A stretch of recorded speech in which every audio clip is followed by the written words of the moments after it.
He lived through the television program that ruined lives, marriages, and professions. Hal Linden, now 94, is now discussing the grueling 20-hour filming days and what they did to him on Barney Miller. The yelling altercations between the actors, the pages of the screenplay that came in as the movie was being filmed, and the startling explanation for why he turned down the part that would have brought him more money than all of his Barney Miller earnings put together. TV's favorite police captain is now speaking the harsh truth after 40 years of silence. Harold Lipschitz, the real Hal Linden, was born in the Bronx, New York, on March 20, 1931. He came from a Jewish immigrant family and was the youngest kid. Charles, his father, established a modest printing business to support the family after immigrating to the United States from Lithuania in 1910. Living in a bustling working-class neighborhood with a diverse population during the Great Depression was part of my upbringing. As Harold grew older, his passion for music only deepened. He attended Manhattan's High School of Music and Art, a school where young musicians and artists with talent learned together.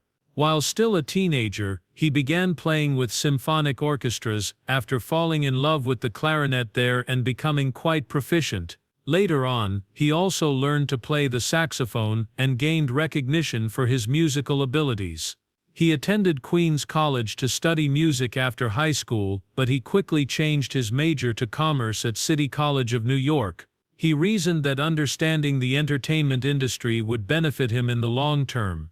In the meanwhile, he performed in dance bands across the city to make money and get stage experience. One day in the early 1950s, while riding a bus, everything changed.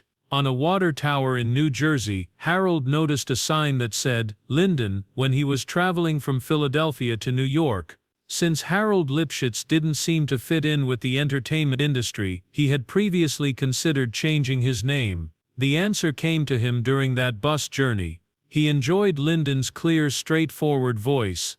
Hal, a shortened form of his first name, was retained. He changed his name to Hal Linden after that. Oddly enough, the terms that imply lime tree were the source of both his previous and current names. In many languages, maintaining a subtle connection to his heritage. That change occurred in 1952 at an unexpected time. Hal was transported to Fort Belvoir in Virginia after being enlisted into the U.S. Army. He played in the Army band to keep connected to music even while he was in duty. However, a fellow soldier's suggestion that they attend a performance in neighboring Washington, D.C., was the true turning moment. Hal felt a connection after seeing a traveling show of men and dolls. He experienced an emotion he had never experienced before as he sat in the crowd and watched the actors bring the narrative to life. The energy, the staging, and the narrative. All of it had a strong message for him. Hal realized he wanted to be an actor at the conclusion of the program. Hal Linden was Broadway's best-kept secret for 10 long years. He labored behind the scenes from 1956 to 1966, always willing to jump in but never the star. He rushed between theaters like a man with a secret, while filling in for well-known Hollywood performers and mastering hundreds of major parts. He occasionally had to cover 3 programs at once. He would keep quips in his back pocket, and scripts in his arms. At home, his relatives would make fun of it. Once more, Dad is bringing home the bacon from the understudy. Even if the refrigerator wasn't always full in their little Upper West Side apartment, the fantasy persisted. In 1958, one night, everything changed. Following an altercation with his co-star Judy Holliday, Sidney Chaplin left the musical Bells Are Ringing. Hal had been waiting and discreetly getting ready in the background. It was his time now, with just one day to prepare. He put on his best performance ever as he took the stage. His face appeared in the New York Times the following morning. At last, the city was aware of his name. More employment resulted from it, including a 1962 performance with a young Barbra Streisand, who was just beginning her career as a star in Anything Goes. Broadway isn't always nice though. Even to others who have had success, the roles began to dry up by the middle of the 1960s. Whatever he could discover, Linden seized it. He entered the bizarre realm of industrial musicals, which are large, ostentatious productions created especially for business functions. No Broadway lights, no celebrity, no critics. He portrayed a dancing carburetor in the show Diesel Dazzle. Indeed it is. He also performed commercial jingles and provided voiceovers for international films. It may have been Hal Linden if you ever hummed, "Moon good for Campbell's soup."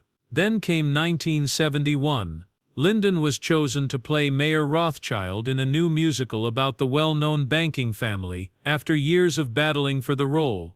There were issues with the manufacture. Directors resign. Although the scripts were changed, Linden persisted. The audience stood up as the concert eventually started. He received a standing ovation for 10 minutes. The Tony Award for Best Actor in a Musical followed. After 20 years in the background, Hal Linden had finally achieved success at the age of 40. He joked, "It only took me 20 years to become an overnight sensation," as he stood on stage with his trophy in hand. After all of that though, maybe the most unexpected turn of events occurred. Danny Arnold, a television producer, visited the Rothschilds in 1972. The manner Linden performed astounded him. But he remained silent. No handshake, no message, no hint. Arnold then informed ABC that he had discovered our Barney Miller in 1974 while the network was casting a new comedy about a police station. Suddenly, Linden was cast in the part. He had no clue that he had even been considered, let alone an audition. Hal Linden portrayed Captain Barney Miller, a man attempting to maintain his sanity in an incomprehensible environment. Despite the stranger situations and stranger individuals in the 12th precinct, Barney maintained his composure. He did not yell or bang his fist against desks. To cut through the confusion, he employed dry, subtle, razor-sharp humor. There was something mature and soothing about him. According to Linden, he sometimes thought of Barney as a type of Talmudic figure, a calm judge in the midst of a tempest. Particularly with actual police officers, that calm firmness touched a nerve. Police personnel continued to identify Linden as captain years after the show's conclusion. Some even claimed that the episode was the most realistic TV representation of their work ever. That is exactly what Dennis Farina, a former police officer who went on to become an actor, remarked. The script had a depth that most sitcoms didn't even go for. The characters were credible, and the issues were genuine. However, it was difficult to obtain that quality on film.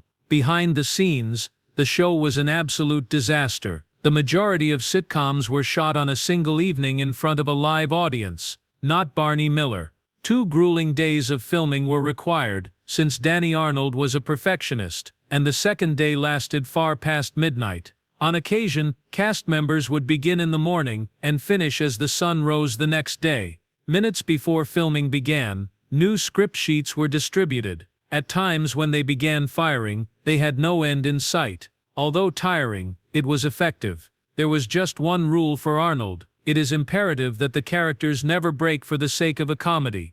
They ought to have a genuine human feeling, even if it required countless rewrites and restless nights. Linden appreciated that. The end effect was a performance that was unique, not just amusing, but also intelligent, considerate, and kind. How Linden managed to find time to host Animals despite all of this craziness. Creatures. On Sunday mornings, the children's educational program Animals was shown. He combined science with mythological and artistic tales in his monologues on both large and tiny animals. It wasn't mere nonsense. He addressed children as though they could comprehend difficult concepts. He even made light of his numerous animal-related injuries later on. He was attacked, clawed, and peed on. Yet he persisted, because he thought children should watch better television. In addition, he won 2 daytime Emmys for hosting the series FYI. With a schedule that would cause most individuals to collapse, he was balancing both his instructional job and his primetime celebrity. One thing was always just out of grasp, even with his success and the admiration of his peers. Barney Miller received Linden's Emmy nomination 7 years in a row. He sat through the ceremony 7 times. He left empty-handed 7 times. It turned become one of those odd little truths about Hollywood. This man never received the prize that appeared certain to him, despite having contributed to the creation of one of the most beloved and well-regarded comedies ever. It's just fate, not a lack of ability or recognition. Barney Miller didn't look or feel like any other police drama when it debuted on television in January 1975. There were no automobile chases at the beginning, nor shootouts at the conclusion. Rather, a dilapidated squad room within a New York City precinct served as the focal point for the most of the action. The detectives filled out reports, fought, joked, and occasionally just waited for anything to happen while they sat at their workstations, and it seemed genuine because of it. The program resonated with police officers across because it depicted the profession in its truest form. A daily combination of monotony, confusion, and absurdity. Long hours of paperwork and odd people entering the building. Years after the program concluded, Hal Linden was still referred to as captain by actual officers because it was so true. The show concentrated on people rather than action. It stood out because of that. However, Barney Miller stood out for reasons other than the format. The folks who occupied the squad room were equally responsible. An African-American scholar named Detective Harris had aspirations of becoming a writer. There was Wojo, a Polish-American ex-Marine with a large heart but a lot of ignorance. Yamana was a Japanese-American who had a penchant for bad coffee and a knack for timing his dry jokes. And there was Chano, a fiery Puerto Rican policeman who showed his emotions. They were all complete, intelligent, imperfect, humorous, and genuine. At the time, it was uncommon to see this level of diversity on television. Characters from diverse origins were either flat or based on stereotypes, and the majority of shows still had white casts. Barney Miller, however, took a different approach. It gave everyone a personality and a voice. It seemed sincere. This gave the play a sense of need, as well as modernity. Then something much more audacious took place. The Courtesans was an episode that aired during the first season of the program. It dealt with prostitution, and concluded with a statement that left people speechless. Wojo walked to the captain, after interviewing two upscale prostitutes, and requested, "Can you lend me $50 until payday?" It was an obvious message. It was the first time a network sitcom has ever implied that a police officer was considering paying for sex. The program received an X rating from the network. It seldom ever occurred. However, the debate strengthened the show rather than detracting from it. The audience listened. The ratings surged. After years of struggle in that time frame, ABC unexpectedly had a hit. The future of the show was secured by just one episode. Additionally, it demonstrated that audiences were prepared for stories that challenged convention. There was more to the show. It continued to veer into challenging subjects, but always with heart and humor. It had a recurrent homosexual element, which was practically unheard of in the 1970s, and it demonstrated how Wojo battled his own uneasiness, not with hatred, but with perplexity. In one incident, he questioned a gay guy about why he didn't make a greater effort to be straight. The man gave a cool, straightforward, and enlightening response. The show simply let it fall. It's been said that pressure may either bring you closer or crush you. It did a little bit of both on the Barney Miller set. The actors weren't only playing parts, together they were surviving. Lengthy nights frequently followed lengthy days. Starting at 8 in the morning and not leaving until 6 the next day was not out of the ordinary. It wasn't only a sitcom that Hal Linden and his co-stars were filming. Most producers wouldn't dare try the grind they were enduring. Throughout it all, Linden developed genuine relationships. His relationship with Abe Vigoda was based on friendship first and respect second. Vigoda was known for something. He was viewed as difficult to deal with in Hollywood, and some even referred to him as a nuisance behind the scenes. He was sometimes obstinate, particularly when it came to money. Although he left the program completely at one time, Linden never abandoned him. He supported Vigoda, despite the tough situations. The bond with Ron Glass was based on perseverance, which was something else entirely. The burden of those long workdays was felt by both of them. Later on, Glass would discuss how cruel it was, but also how it brought them closer together. Glass was highly regarded by Linden, particularly for his timing and composure under duress. Despite their weariness, they had a bond that remained constant. The most difficult chapter followed. During the fourth season, Jack Sue, who portrayed the sour-tempered sergeant with a terrible coffee habit, fell ill. Cancer. He continued to turn up even as his condition deteriorated. He barely missed a few episodes, and despite his obvious illness, he continued to attempt to make people laugh. The Vandal was his last appearance on air. Sue joked that his coffee was the issue right before a major operation. Everything about him was revealed in that instant. He continued to portray the role. Everyone was deeply affected when he passed away. The actors didn't want to just go on. They chose to shoot a tribute instead. Just memories, no acting, no script. Finally, they silently raised their coffee mugs. Words could never express what that small act did. However, they had to cope with more than just loss. The show's creator, Danny Arnold, has high standards. How long it took didn't matter to him. A day is all that most sitcoms tape. Arnold frequently pushed the second day into 16 hours or longer, stretching it into 2. Scenes were continually rewritten. At times they began filming without knowing how the show would conclude. On one occasion, they had just 6 pages of a script before they started production. The executives were incensed. The program consistently exceeded its budget. Even network personnel were denied access to Arnold's set. Even when his health failed, he suffered a heart attack while the show was on. He pushed in the same direction. It was difficult to collaborate with him. However, Barney Miller would not have existed without him. Nevertheless, the cast remained united despite the mayhem. It took 3 days to recuperate from the 4 days they worked, according to a joke made by Ron Glass. They invented rituals and card games to keep themselves calm amid delays. Ate lunch together after the incidents were finally over. In order to keep everyone going over the long nights, Max Gale occasionally brought food from home. Only he and Linden received opening credits, and they frequently took the initiative to keep the mood up. After 7 successful years as Captain Barney Miller, Hal Linden was in great spirits in 1982 when he was given the main part of Dr. Donald Westfall by the producers of a brand new medical drama called Saint Elsewhere. It appeared to be the ideal next move. However, the script was not even read by Linden. He immediately answered no. He didn't ask questions or meet the producers. He just declined. He wanted a vacation from the stress of weekly television after years of working continuously. Everything changed with that snap choice. Ed Flanders was cast in the part.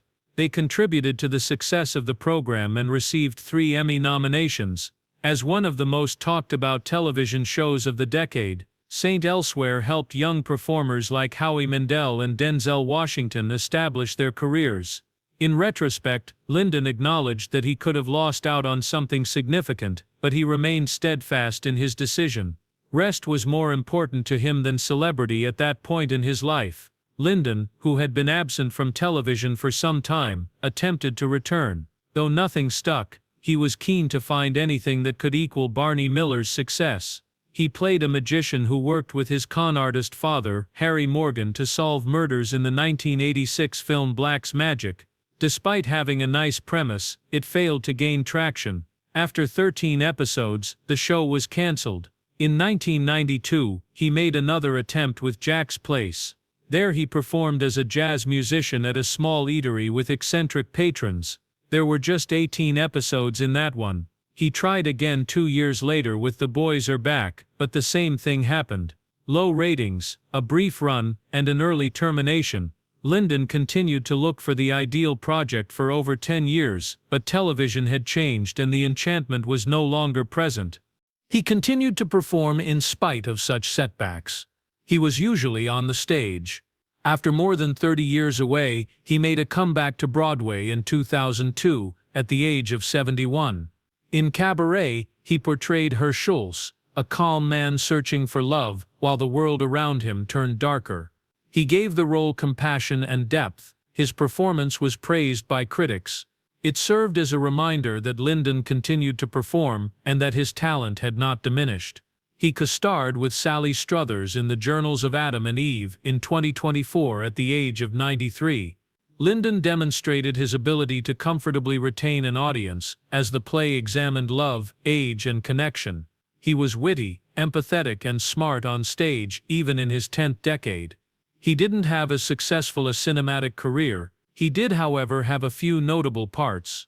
He played a charming dance host aboard a cruise liner in the 1997 film Out to Sea, which he co-starred in with Walter Matthau and Jack Lemmon. Linden was a perfect fit for the comic legends, and the film was light-hearted and enjoyable. Then, in 2023, he appeared in the Netflix film You People, which tells a contemporary tale of culture, identity, and family. He had a minor part as Mr. Greenwald. However, it demonstrated that Linden was still prepared to appear and contribute to daring contemporary tales. Linden has always been involved in music, and his debut album was eventually published in 2011. He was 80 years old. The record, titled It's Never Too Late, had been planned since the 1980s, but kept getting postponed.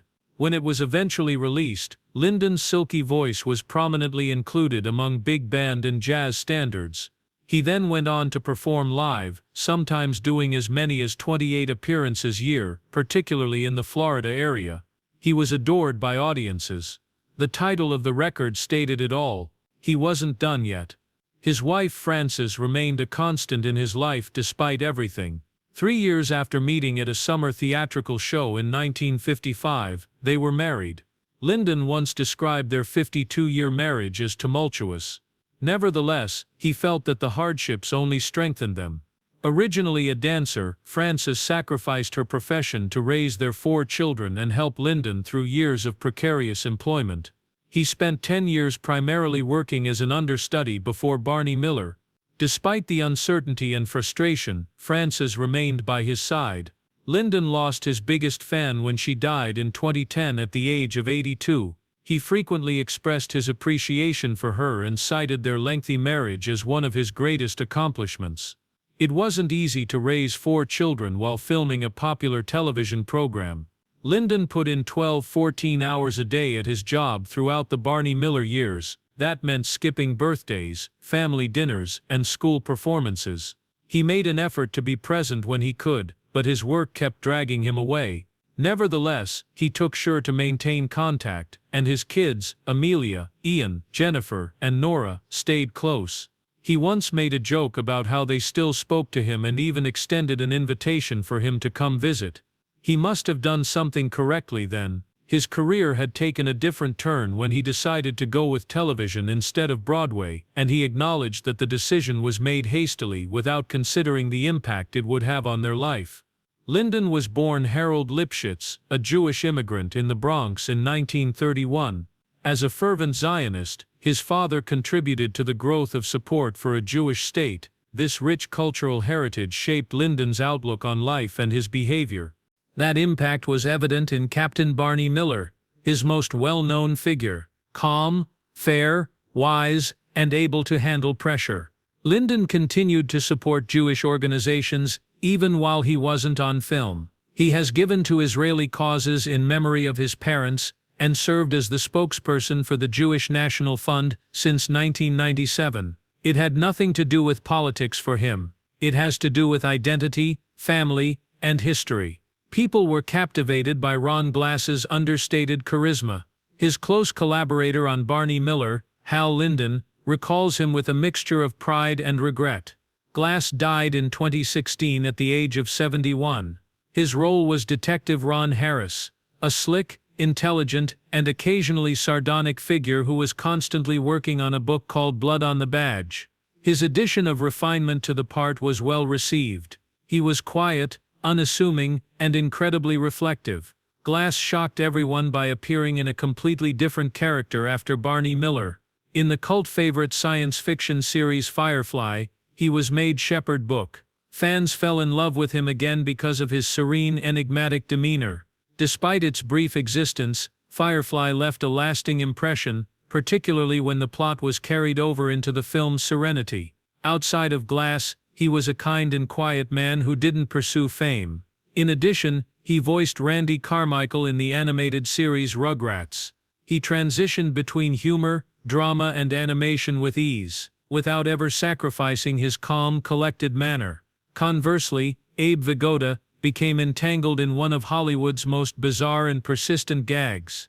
People magazine unintentionally reported his death in 1982. He hadn't. In reality, he was performing in a Calgary play. Vigoda leaned into the humor rather than becoming offended. To demonstrate that he was still alive, he posed for pictures while jogging along the street. The error was made again by a TV station years later, which only fueled the flames. He even held the magazine that had killed him off while posing in a coffin. After a while, a website appeared specifically to check on his survival. It continued to exist for years until his actual death in 2016 at the age of 94. He simply chuckled with everyone else through it all. People loved him even more because of his humor. Max Gail did not follow the same route. He didn't slow down or vanish after Barney Miller. Rather, he developed into more complex, emotionally charged parts. He began working at General Hospital in 2018 as 75-year-old Mike Corbin, a parent with Alzheimer's. Gail received a Daytime Emmy for his careful and honest handling of the challenging role. The sense of realism affected both reviewers and fans. Prior to that, he was known as Wojo, the good-hearted but occasionally unsophisticated police officer from Barney Miller. At that time, he had already received 2 Emmy nominations. He was now producing some of his greatest work decades later. Gail portrayed the head, while Hal Linden frequently claims that he was the show's heart. They continue to share memories and admiration for one another when they appear together at conventions. There was never a consistent pattern to Gail's career. He had appearances on a variety of television programs, including Walker, Texas Ranger and Mad Men. He added nuance and authenticity to the screen in every performance. Steve Landesberg exuded a certain aura. He portrayed Detective Dietrich on Barney Miller, the person who always had a philosophical or scientific explanation. What made him so distinctive was his cleverness, almost too intelligent. Landesberg acknowledged, however, that he wasn't really like Dietrich in real life. He once laughed and remarked, "I don't read any of that stuff." Nevertheless, he managed to make it function so effectively that it was simple to assume he was that intelligent. In 2010, he died. And Linden still talks well of him, recalling how he was invited back as a regular after initially appearing as a phony priest peddling stolen Bibles. Gregory Sierra had a different tale. He was actually the most well-known member of the group when the show first began, having portrayed Chano in the early seasons. He and Linden, however, were at odds. Perhaps matters were compounded by the fact that Sierra had already booked another concert. Although Linden claims he has never had an issue with Sierra, he was aware that the two had a conflict. Sierra's performance nevertheless had an effect.